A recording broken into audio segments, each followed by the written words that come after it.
This meeting is being recorded. Hey Stella, it's Adam from the Plant Power Academy. It's great to meet you. How are you doing today? I'm really good, thank you. It's really nice to meet you. Thank you. Likewise, I know we've only had a chat through social media so far. It's always good to put I guess, realistic face to the name anyway. Again, I do appreciate your time today. It's all just about not just myself getting to know you, but some of the people that either watch my videos or are scrolling through social media get to know you a little bit as well. So, first question, just really, really simple, is tell us a little bit about yourself, maybe for anyone who doesn't know you or hasn't met you before. Yeah, what should they know about you? Yeah, so my name is Stella Paris. I'm a singer-songwriter, I'm an actress, and I'm a vegan activist. I'm Absolutely. Maltese, I'm originally from Malta. And I moved to UK, let's see, about 13 years ago now. I've lost count. I love it. I didn't know you were from Malta. My parents met in Malta. My Oh, my mum is Spanish and my dad is Libyan, so kind of like right in the middle there as well. So oh wow, okay. Were they like studying English or something? I don't know, to be honest. Yeah, I don't have that close a relationship with my parents, but I'm sure I did learn when I went to Malta that that's where they met. So, I've been to Malta once, and the people there are amazing. So it's good to know that you're from Malta as well, because I really like Mm-hmm. visiting too. You mentioned there as well, you're vegan activist. Partly why I've Yeah. reached out to you today. A big part of this channel is all about sort of veganism, plant-based nutrition, and also tying into fitness. So when I see Mm-hmm. someone like you, I kind of see all those three things put together. Hopefully today we'll get to know a little bit more of those three things. But the first one, just on vegan activism, what's your sort of definition of veganism? Because I seem to see a lot of people, talking about what their definition is, and it's always good to kind of see what your thoughts are. Yeah. So basically, I went vegan before I knew anybody in the vegan. Well, actually, I am lying. One sec, one sec. Let's rewind. Let's rewind. So, um, around when was it? Around 10 years ago, 11 years ago, I was going through an awakening, and I was seeking like spiritual guidance. And I was doing a lot of meditation, I was reading a lot of scriptures, and it all pointed out to the first thing that I did was cut out meat. So when I say meat, I mean land animals. Hmm. I kind of still was cognitively dissonant around sea creatures. Then 2 years later, I went vegan because I live in Miami half of the time. So I was in Miami and I met Anise Zanotti. She's a vegan fitness instructor and nutritionist. And well, I told her that how much I love animals and that I am vegan ultimately for them, a vegetarian ultimately for them and not for my health. And then she told me about the milk industry and the egg industry. And because I didn't know the difference between vegetarian and vegan, I honestly didn't know. And as soon as she told me about the mother cows, that they take the babies from the mother cows, and then the males are killed like very very young, like a Hmm. few weeks old to a few months old, and like sent into the meat industry for veal. Um, and so obviously the exploitation of the reproductive system of the female cow. And she told me about, and then I asked her, so what about the eggs then? And she explained how the male chicks get macerated in a machine. And I told my husband Hmm. what she told me as soon as I got home. And we had we had already stopped buying um, cow's milk. So we Hmm. were already drinking oat milk, but we were still eating eggs, and it was the main protein that I was using for my fitness. She told me about tofu scramble. I told everything to my husband, and I told him what happened and everything and how we can change, because it is important. Um, it's not just about educating people what happens to the animals. You have to tell them about the options. Otherwise, how are they going to know Yep. what they're going to do? You know? So yeah, and from that day onwards, we went vegan, and I never looked back. I was not a vegan activist straight away. I didn't know anybody. We were very, shall we say, secluded. We Hmm. didn't have any vegan friends except for Anis Zanotti, who was my fitness instructor. Yep. My family was very much against it, and so was his. We had a few arguments with them about this, as you know how it is, right? So, and I was hopeful, and I explained to them what happens, and I thought, well, when I was told what happened, I changed straight away, because why wouldn't you? Yep. So I thought that when I tell my friends and my family, then they'll change. But it was like, um, it was like there was a lot of resistance. Yeah. I just couldn't believe it. But anyway, I'm used to that now. So No, I love that. Yeah. I mean, there's quite a lot to uncover there as well. One of the ways that I first, I guess, noticed you was some of the activism that you'd done with, I think there was I can't remember, there was the milk one where you were going around, I think the Tate Modern as well through the UK. yes, yes, that's with Stephanie Lane. Yeah. Yeah, whom I love very much. I'm a very Mm. artistic person as Yeah. well, and when I saw what she was doing, like milk Yeah. is not humane, fishing is not humane, etc., Yeah. etc. And especially for the milk is not humane. I'm also a feminist as well. Hmm. Yep. I you can't be a feminist and not be vegan, 100%. because you are exploiting the reproductive system of female cows. How can you say you're a Yeah. feminist then? You know? So yeah, so you asked me about the definition of Hmm. what I think veganism is, and I heard what you said about a lot of people in the vegan community arguing and fighting, which I think is extremely unnecessary, and Hmm. it's really getting on my nerves. They are, some of them are berating some of my friends, and it's not on. It is not on. We all. This is not about who's doing it best. This is not about you or you or you. Yep. It's about the animals. Yep. Um, So I'll be honest with you, if you ask me about the exact definition of the initial movement of Leslie Cross, No, right? no, no, I no, can just, I cannot tell you it by heart. For me, I am vegan yep. because I don't believe that animals Yep. should be used in any way, shape, or form. Yeah. Whether it is exploiting them, eating them, using their reproductive system, taking their lives. I'm talking about hunting now, Mm. not just animals that are in factory farming. I'm talking about um, animals that are in the fair industry. Yep. So yeah, the makeup I buy, I always make sure it's not just vegan, but also cruelty free. Yep. And is it coming from a sustainable company? Mhm. So most of the makeup brand, my go-to now has become ELF, Elf. Yep. And I've got like an elf, but well, he's a gnome. He's my comfort toy today. So No, that's great. Yeah, no, you mentioned again a few great points there as well. I've seen a lot of even your songs. I've seen quite a lot of your song actually from watching your stories around feminism. You also mentioned there as well that you have a husband. There seems to be a stigma, especially towards vegan men such as myself.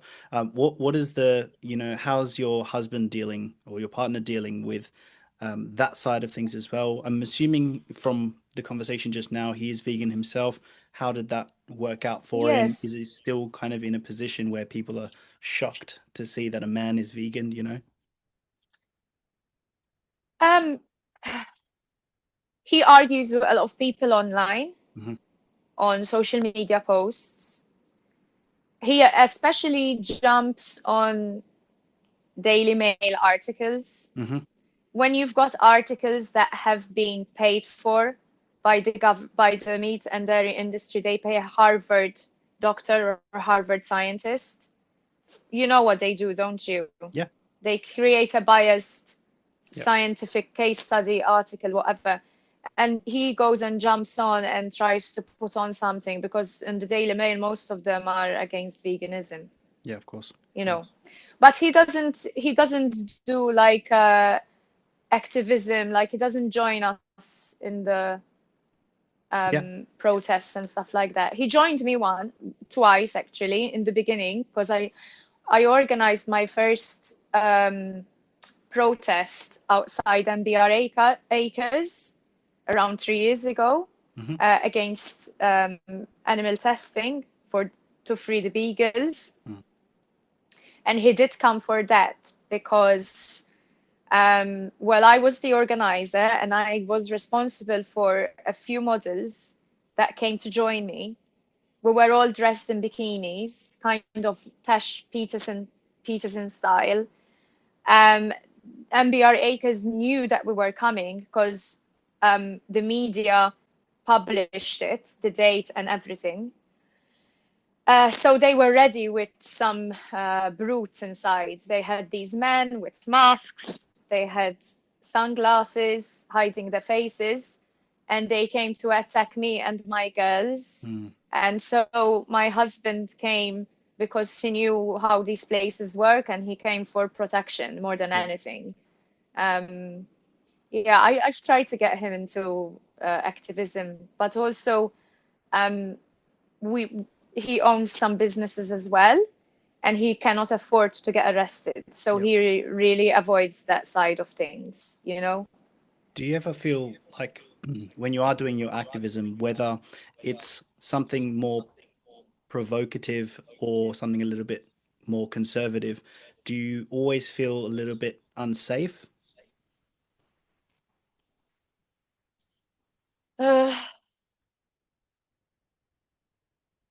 I'm always on guard, to be honest with you, whether I'm doing an activism or not. Yeah. I'm always on the lookout Yep. because I've been through a lot of things, and there is the world out there is not a safe. Well, I hate to say that. It it is a safe place, but it is not. Mm. So you have to always be on guard. And when you put yourself in that position, you are attracting more attention to yourself. I mean, anything could happen, really. You just have to trust the universe then, right? You have to surrender and trust the universe. And when we're in a big group together, and especially if someone else is organizing it, Stephanie Lane is very knowledgeable about Mm. these things, and she's usually got someone who does the police liaise. So he speaks with the police, he speaks with the security of the location of the museums and stuff like Hmm. that. And he does such a good job with it. Yep. So actually, when I'm in a group setting like that, I do feel safe. Yeah. Yeah, but I'm still like watching, Yep. you know. No, that makes a lot of sense there. Uh, look, the veganism side, I think we're on the same page. I think what you're doing is incredible, and I would like to see more people like you on the street, especially talking about feminism and how feminism and veganism are essentially the same thing. Mm, Um, onto a slightly different topic, which is sort of plant-based nutrition. So, in the case hmm of your health, because again, plant-based nutrition, you can be healthy or you can be unhealthy as a vegan, as you probably know. A lot of people watching this who may be following you or probably looking up your profile now to see your sort of fitness routine. What is a hmm typical day of eating looking like for you? Do you eat relatively freely, or do you have some sort of tracking of calories, or just meal prepping? What does your typical day look like of eating? Yeah, so I'm not sure if you know, but me and my husband had a permanent vegan restaurant called Mama Earth Restaurant in Solihull. And then after a year, we closed because we were going to move the business to US, which didn't happen. I'm not going to get into detail with that. But now we do like takeovers, like pop-ups. Hmm. So basically, we do a pop-up in an existing vegan restaurant. Amazing. And so, like in 2 weeks, we're doing the retreat with Vegan Queen V. She's doing a Sing and Soul retreat, and we are catering and doing the food. So we are very knowledgeable about nutrition and about vegan food. So how does my day look like? Do I do tracking? I don't track my calories. I do it like subconsciously, kind of. I know when I've had enough, but I have a good relationship with food. I allow myself, I don't restrict myself, I don't tell myself, oh, you can't have that because then you're not gonna be skinny anymore. It doesn't work that way. I have found a healthy balance um, between seeing if I'm being greedy or having enjoying, because food is not just about nutrition. You have to enjoy the food as well, you know. And there's a lot of stigma around greed. How much should you eat? And it's not just around the fitness. It's Hmm. also like society has been, um, you know, like kind of brainwashed to think, oh my God, you had a chocolate. Are you having another one? You see what I mean? Yeah. So I don't track my calories, but like I usually stop eating when I've had enough, Hmm.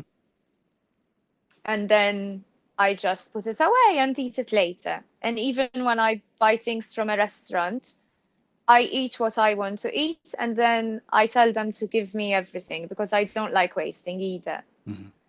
I don't like, I don't use a lot of sugar. I usually use stevia. And I don't eat a lot of like heavy fried foods. Yeah.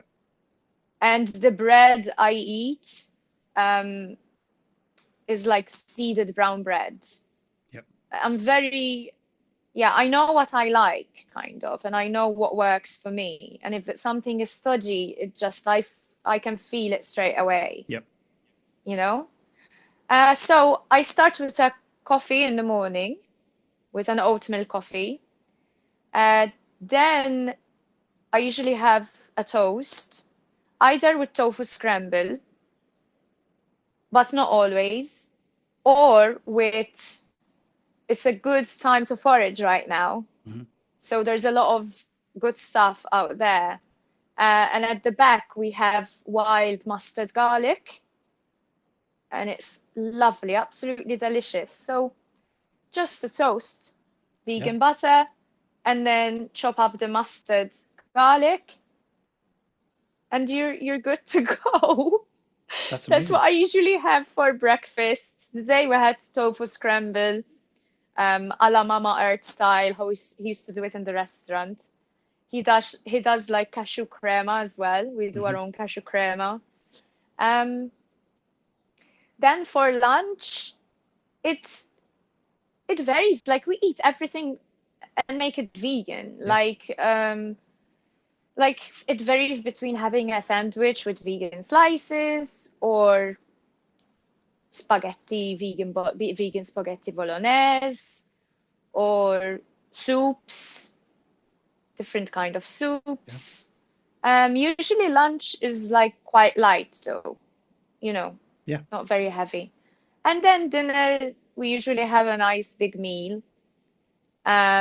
He makes a lot of roasts, either with these ready-made vegan parcels or, he makes his own. I'm tempted to shout out to him to come and speak right now. But yeah, he makes a lot of nice things with the vegan roast, parsnips and roasted potatoes, and he's even making his own like vegan sausage rolls now as well, with walnuts and soy mince, which are much better than Greg's and I bet. what you buy from the Yeah. supermarket. I just had a piece now, actually. So yeah, like vegan lasagna, um, Yeah. salads, all kinds of things. He also makes like make he makes vegan chicken from scratch, Yeah. like barbecue vegan chicken with Yeah. oyster mushrooms in different kinds of ways. Or he makes fish and chips with banana blossom. Okay. That sounds very, yeah, that sounds great actually. A very similar sort of mindset. I think what people need to realize as well is that, yeah, although tracking calories can be very helpful at the beginning, for someone like yourself, eating relatively freely, keeping active, you can still get great results from your fitness goals as well, which kind of leads me on to the next part because we've talked about nutrition. What's the sort of like typical week look like exercise wise? You know, yeah, what do you do basically to stay fit and active, let's say? I'm going to tell you a typical week, not these past 2 weeks. I'm gonna Yeah. just, yeah. So I do a lot of hiking. Um, 3 to 4 times a week, we go on really long walks in the countryside, in the forest. And two to 3 times a week, I go to the gym. Hmm. It used to be like 6 years ago, I used to be like um, a bodybuilder. Still got it. Thank you, thank you.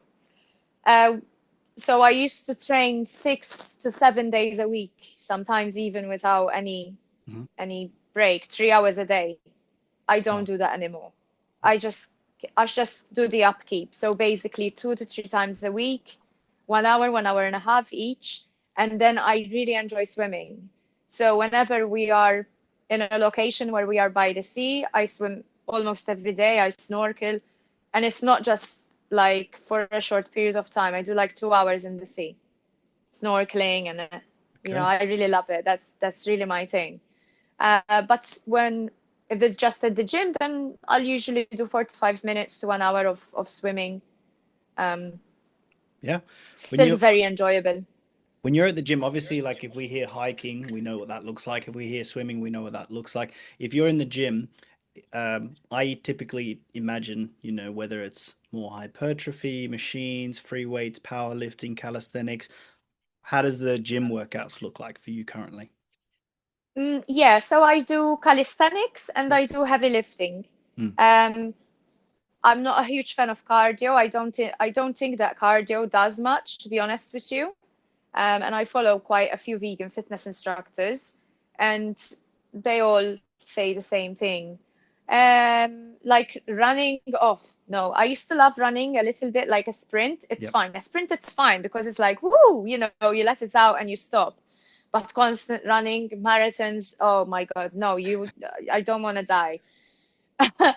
It's very hard on the knees and the hips as well. So, you Absolutely. know, Yeah. so I really, really, really enjoy heavy lifting with weights, with the machines, um, and calisthenics. So I do like body weight exercises. I do pull-ups, Hmm. push-ups. I use my own body weight against the wall by going upside down and then doing a lot of ab work. Yep. Um, but I learned a lot about this during COVID because I had to improvise Hmm. because I still was working out every single day without weights, without the gym because they were Yep. closed. And I needed to use my body weight and be clever about how to use the same muscle sets that you would use with the machines and the weights, but using your body weight. Yeah. Absolutely. I think a big thing that I just took away from that, and I think a lot of people either watching who are in a position where they want to improve their fitness, is someone like you has not used let's say, excuse or reasoning of COVID to just be like, well, it's COVID, I can't go to the gym. you've adapted, you've improvised, and you've changed your lifestyle to work with your current position, which I think a lot of people can take away from that as well. Would you agree with that? Yeah, well, you see, the thing was that when COVID came, I was in the peak of my fitness. I was so passionate about it, you know. It was everything for me. And Mhm. when the gyms closed, I just couldn't believe it. And but the improvisations and doing the research and everything, it helped me to still enjoy the workout and to do the things that I wanted to do. Um, it was then afterwards, after the gyms opened, that I kind of started not enjoying the gym anymore, to be fair. Hmm. I got harassed at the gym by a group of guys when I Wow. was with my fitness instructor, and it really put me off. And yeah, there were a few months where I wasn't Yeah. going to the gym anymore, and I kind of like lost um, lost interest. Yeah. But now I found a good gym, and I do like 2 to 3 days, and that's it. I'm very sorry to hear that. What do you think like sort of sparked the issue there? Well, the guys I was training with a female instructor um, who worked at the gym, and there were like 6 guys who always trained together in the morning during my lesson, and they were constantly like staring at me. Um, and I spoke about it with the manager, and I told him in front of them. I'm very transparent. I just say it as it is. And he said they're regulars, and he's not gonna. Hmm. He will talk to them later, but he's not gonna remove them from the gym. And they were kind of like wannabe gangsters, you know, like very young guys, wannabe gangsters. And I told them, I said, can you stop looking now? And they were doing it more, coming closer. And yeah, it was just not very cool, not very nice. So I left that gym. We went to America afterwards anyway, Yeah. but yeah, same thing happened in US. Yeah. Yeah. Because when you think about something, it keeps happening. It's interesting that you say that. It's Do you, just, yeah. It's interesting you but bring that up. If it mm, sounds like, I mean, I mean, for obvious reasons, I think as a male myself, I probably don't notice it as much. But how prevalent would you say something like that, not just for you, but for all women, happens? I think it happens more in some gyms than others. I think that the place where I'm going now, they are very aware of these things, and a lot of women have complained in the past, and so they take it very seriously. But other places that are like a bit more male Hmm. based are not as um yeah, they're not they don't do anything. Yeah. So mm. Do you think that? I even I Go ahead. even had it from instructors. So I Yeah. had it from instructors as well, where there was an instructor. He found me on Instagram and he was asking me out, and I had never flirted with him or anything like that. Mm. So it was just, and also, you know, some people say, "Oh, but what were you wearing?" I kind of stopped wearing crop tops. I was wearing Ken Beagle activist Hmm. t-shirts to the gym. They still did it. Yeah. They still did it. So I think that they like to, especially if they're doing it in a group, it's about dominance and about Yeah. intimidation. Um, but yeah, yeah, hasn't happened to me in a long time now because I'm in a safe gym, That's you know. good. That's good to hear. Do you think that like around the world, there's like a lot of changes within the fitness culture, especially like around people filming themselves a lot more, having tripods, that kind of thing. There's a lot more that we see from either influencers or people who post their content online. Do you think Hmm. the fitness culture is getting better or worse, or maybe some things better or some things worse? Do you think we're moving in the right direction at the very least, maybe, or maybe going backwards? I'm not sure about that, to be honest. I don't. Besides, I just follow Anis Zanotti and Tori Washington. Yep. I don't follow any like, so I only know the vegan ones. Corinne Sutton, Tori Washington, Anis Zanotti. Hmm. Um, yeah. So I don't know what they're doing. For me, if they want to use a tripod and I am there working out, I don't mind. Hmm. But I don't like it when, yeah, and it's not like I'm not trying to be like, an annoying an annoying woman, but I don't like it that men can take their shirts off at the gym to pose, and then when a woman in a swimsuit does it to take pictures of her muscles and learn how to pose, Hmm. then they have a problem with that. Yeah. So just make it that no one can take the t-shirt off then, right? Yeah. Because it's just, oh, and I don't like it when the men stay huffing and puffing during the workout. They're like, "Ah!"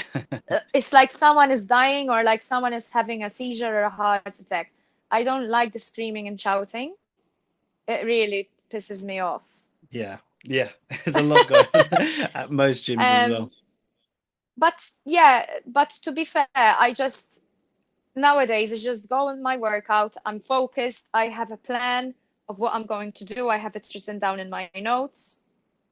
The kilos that I did last week, if I'm going to say the same or if I'm going to put them up, try and do another rep, write everything Yeah. down, focus on the workout, blah, blah, blah.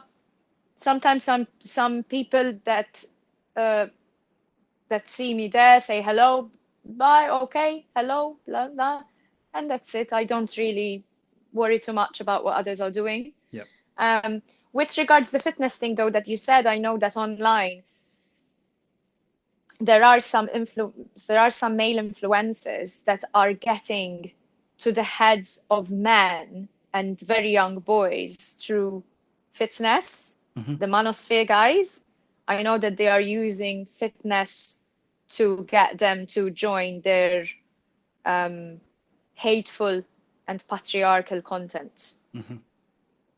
So I am aware of that. Yeah, The yeah. Louis Theroux documentary. Assuming you're referring to that one as well. Yeah.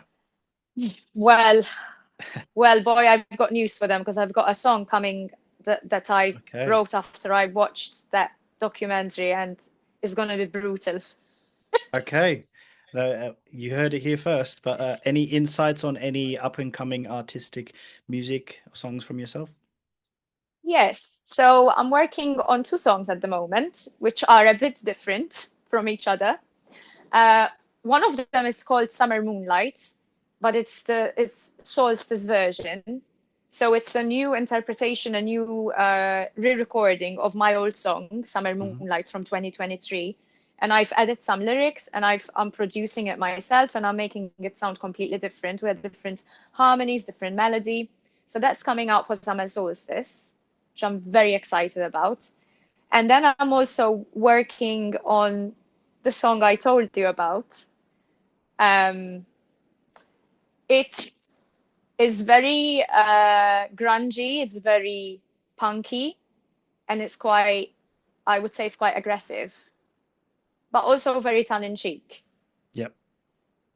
I like that. That's good.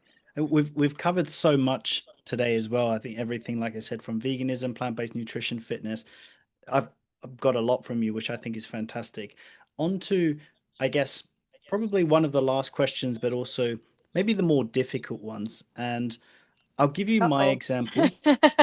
I'll give you sort of my answer first, just to kind of help frame the question a little bit. So, how would you make the world a better place? So, my response would be, first of all, making it illegal or, by society standards, remove animal exploitation, imprisonment of animals in the same way that we would do for most societies for cats and dogs, right? There would be uproar at the beginning, but that will eventually fade away once we realize we can get away with eating plants. So that's my sort of first take. And I say that as like the first thing, because I think if we get rid of that, we will hugely reduce racism and sexism and all the sort of isms that we hear of. Once we focus on speciesism as a whole, that to me is the first thing that I would change. And I'm sure you probably have some ideas of some other things that you would change. But yeah, what are some things that you would change within society to make the world a better place? Yeah, so I think that the patriarchal world structure that we have had for the past 5,000 years is non-sustainable. It's all about hierarchy, where you've got men on top, white men on top, you've got other ethnicities of males on top, maybe, or women together, something like that. But it's anyway, it doesn't matter. It's a hierarchy. You've got the man, the woman, and then the children below, and then nature and animals underneath, right? So you are extracting from the nature and from the animals, taking everything. The children are not a priority. The women are not, they're below the men, where it should be a spiral like this. It should be a spiral like this. Everything going around, working together, and like a cohesion, Yep. And that's why I say that a matriarchal society is egalitarian, where it's not hierarchical, like it's not the opposite of patriarchy. It's about everyone working together as a community, with children and the most vulnerable at the center to protect them. So if there, for example, is someone who is a pedophile, for example, I'm not sure if we can use that word here. Yeah, the free speech on this one. Yeah, absolutely. Yes. Yeah, yeah. So there is an uproar, and people speak, and the person is placed in prison, and he can't come out again, because he will do it again. I mean, there needs to be certain laws around these things, that you've done it. This is how your mind thinks. Your mind is not going to change. So you need to be placed there for everybody's safety. We can't have them running around our legs, Yep. Same thing goes if someone judges someone by their race, by their ethnicity, boom, that's it. Put them in. I'm sorry if I'm being very No, I've got a strong judgmental character. I've been told it by my spiritual therapist. But if we hope to have a society which is safe, we do have to eliminate those that hurt children, hurt animals, and that create division towards others in some shape, way, or form. yep. And same thing, like an egalitarian society would not, modern egalitarian society would not use animals, and they would not use nature. Yep. And I know some people will say, oh, but what about the indigenous cultures? We're not indigenous. We live in a modern society. And it is very sustainable to eat just plants. And I think very people are uneducated around this, because when they say, oh, but when you grow plants, you are killing other animals. You only care about the chicken, the cows, and the pigs. You don't care about the mice and the insects. Well, no, that is absolutely not true, because you have to grow a lot more plants to feed the animals, which then you are going to eat. And so then you will be killing more insects and more rodents. Exactly. Yeah. Yes, I read parts of the China. I haven't read all of it, but I read parts of the China study by Dr. Colin T. Campbell, and he goes into detail about the percentage of plants that are grown for animal feed, as opposed to the amount of soya, for Yeah. example, that is grown for humans, and there's a huge big difference. Yep. Um, so yeah, I would want a matriarchal, egalitarian society Hmm. with women and children and animals at the center, protecting the most vulnerable. And of course, men are very much valued. I mean, everyone is met with kindness and with love. Um, So yeah, I think that's it. I think also, you know, when some men hear this, when some men hear these things, matriarchy, patriarchy, Hmm. they automatically think, ah, well, the matriarchy. You want to put men down. No, because matriarchy doesn't work the same as patriarchy. It doesn't work in a hierarchical form. And but the only people who get defensive about this are people who are either uneducated about it or feel guilty about them taking advantage of the patriarchal structure. Hmm. Um, but I mean, yeah, there's a lot that we need to do to change. There's a That's lot going on, but there's a lot to be hopeful for as well. So, love that. That's a very, yeah, I love that response. That's great. I think like you've answered that perfectly. I don't even think that it was a difficult question for you. I think something that you've probably thought of at least subconsciously or consciously at some point. So I appreciate your answer there. I've got one more question before I wrap things up because I've really mm, enjoyed this interview so far. Um, from what I've understood, you haven't been vegan your whole life, but I want you to imagine for a second that you had a time machine and you went back to see your previous self before you were vegan. What is something you would say to your younger self to help you, let's say, go vegan sooner and make the connection? okay, so can I add something before I do that? 100%. Yeah. Because I've been getting memories from my childhood recently Hmm. after some spiritual therapy and stuff about my inner child. And I remember when I was very young, about 5 years old, 6 years old, whenever I saw fishermen, I wanted to throw them in the sea because I didn't like that they were catching the fish, and I used to say, I'm gonna run and push them in the sea because I why? Because I don't like that they are catching fish. And my grandma had some um, ducks that were taxidermy. Yep. Ta- Yep. And I used to get, I didn't know why, but I used to get really angry and throw tantrums at the Mm. taxidermy ducks and birds. Um, and I used to tell my mother that I don't want to eat meat. I didn't like it. And I used to chew it and then spit it in a tissue. But obviously, she used to make me eat it. So I think there was something in there Yeah, for inside sure. me that was already brewing, you Yeah. know? Um, so, okay, let's go in the time machine. Okay.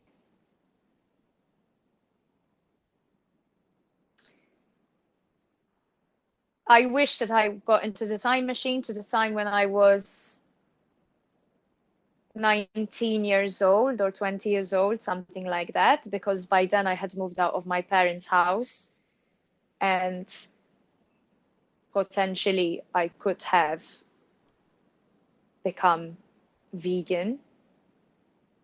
This was in Malta. But yeah, I think between the ages of 19 to 22. Yeah. Hmm.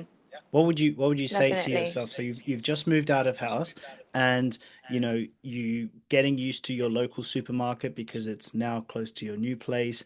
Um, what are some things again, like you're doing activism on the street.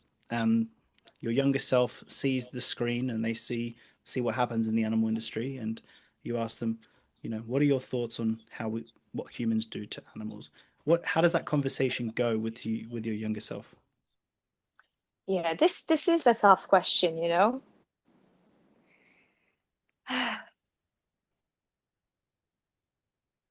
I would tell her, I would tell my younger self that I know how much she loves animals, and I know how much she values them and how much they have brought her comfort and joy than humans. When humans were not there for her, the animals were there for her.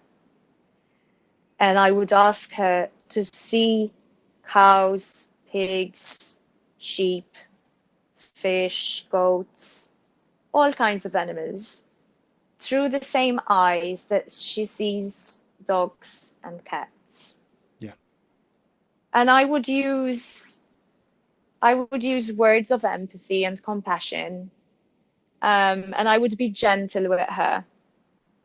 I would be gentle with her. I wouldn't be aggressive, because that would not work with her. She would definitely stomp her foot and refuse to make a conversation. Um,